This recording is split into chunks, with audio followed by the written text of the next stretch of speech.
The Baylor Bears will no longer play in this week's Empire Classic. The team has confirmed to 6 Sports. Baylor was scheduled as the second-ranked team in the country to open Wednesday night against Arizona State, but that will no longer be the case. For the team to have been allowed to play after Coach Scott Drew's positive COVID-19 test, the entire travel party would have been required to test negative 5 times in 6 days. And Baylor says through Sunday's testing, which was round 2 in that span, that was true in Coach Drew's absence. CBS Sports' Matt Norlander reports teams were unwilling to play Baylor without additional testing measures so close to game day. Without rescheduling anything, the Bears are next scheduled to play Seton Hall Sunday afternoon. On the gridiron, it seems like Baylor has been addressing things all season long. Slow starts, not finishing games, but one of the commonalities among those two is what Dave Aranda calls the middle 8, right before and right after halftime. The Bears are still working toward finishing games and had the bye week to work on that. Coach Dave Aranda says in the Bears' final scheduled bye of the season, they worked on not just finishing, but being stronger in that so-called middle 8. We talk about the middle 8 area, right before the half and the start of the half, and trying to win points there, right? And I think we've gotten better in that area. I think there's some games where we didn't do as well as we hope. The Bears will face Kansas State Saturday night at 6 p.m. in Waco.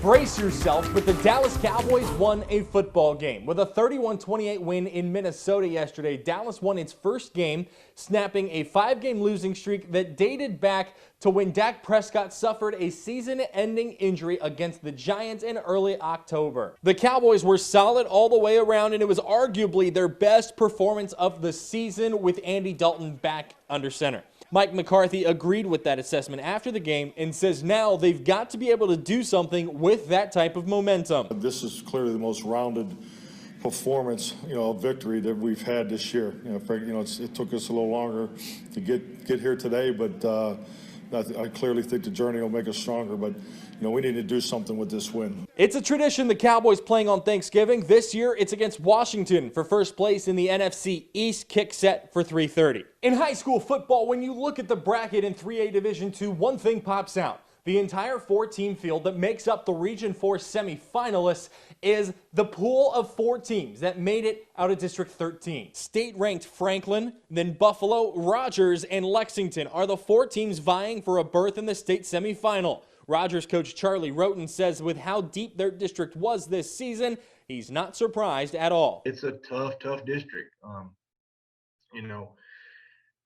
Franklin, I would probably say, is the front runner. They put it on all 3 of us that are left, so you'd have to say that they're the favorite, but that's not to take anything away from Lexington, Buffalo, or us. As far as Rogers, the Eagles face Buffalo at Waco ISD Stadium Friday night. Today, Milam County authorities confirmed news that former Cameron Yost star running back Treyon Smith died in a drowning yesterday afternoon.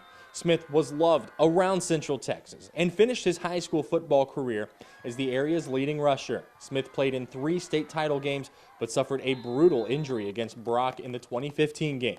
He finished his yeoman career with 7,620 yards and 104 rushing touchdowns. He eventually signed to play football at UMHB and still remains one of the best ever at Yo High School. Treyon Smith was 22 years old and will be missed across Central Texas. That's it for sports. We'll be right back.